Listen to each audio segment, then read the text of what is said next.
नमस्कार दोस्तों, हम प्रीपोजिशन के फिर अगले पड़ाव में हैं और यहाँ पे हम चलने वाले हैं among, near, behind, in front of और इनटू का उपयोग सीखेंगे।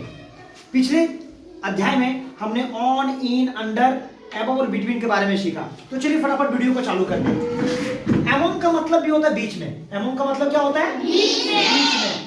बिटवीन का मतलब भी बीच में और अमॉन्ग का मतलब बीच में। अब देखिएगा, जैसे एग्जांपल के तौर पे मान लिया जाए कि आपके बैग में बहुत सारी किताबें हैं। आपके बैग में बहुत सारी किताबें हैं। लीजिए, ये हमने सारी किताबों को निकाल दिया, बहुत सारी किताबें हैं। लेकिन हमने कहा कि इन किताबों के बीच अगर बहुत सारे ग्रुप में है, मतलब दो से ज्यादा है, और उसके बीच में से किसी की बात करें तो वहां पर अमॉन्ग की बात करते हैं। क्या बात करते हैं? एक और एग्जांपल समझ लीजिए, जैसे हमें मिठाई बांटनी है तो केवल दो बच्चों के बीच कि सबों के बीच? सबों के बीच। तो हम लगाएंगे अमॉन्ग। क्या लगाएंगे? अमॉन्ग। एग्जांपल के तौर पे, जैसे हमारे पास कुछ मिठाइयां हैं, आज हमारा जन्मदिन है, हम मिठाइयां आप लोगों को बांटना चाह रहे हैं, तो क्या बोलेंगे? Mister Pandey sir is distributing the sweets among the children। यहाँ पे कोई दो बच्चे नहीं है, बच्चों की संख्या बहुत अधिक है। ध्यान रहे, जब वो संख्या दो ना हो करके दो से बहुत अधिक हो और उसके बीच बात करें तो क्या लगाते हैं? among। अब समझिए, मैं बता रहा हूँ नियर। क्या बता रहा हूँ? नियर। जैसे एग्जांपल के तौर पे, यह बोर्ड जो है हमारे नजदीक है ना? नजदीक।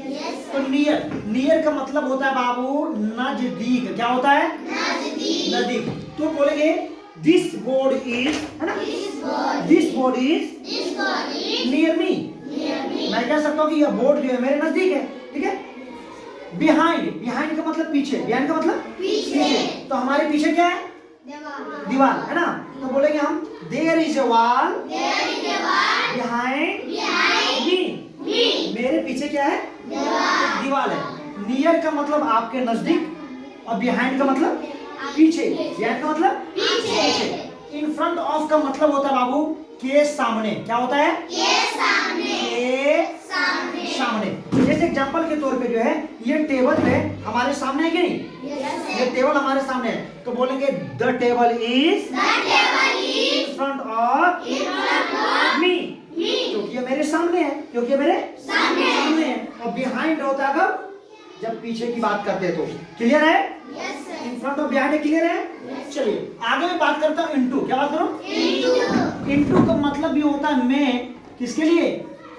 गति के लिए। किसके लिए? गति के लिए। जब कोई चीज मूवमेंट में हो, जब कोई चीज गतिशील हो, तो हम लगाते हैं इनटू। जैसे मेढक जो है पानी में कूदा, मेढक जब पानी में कूदा तो मेढक में गति था कि नहीं?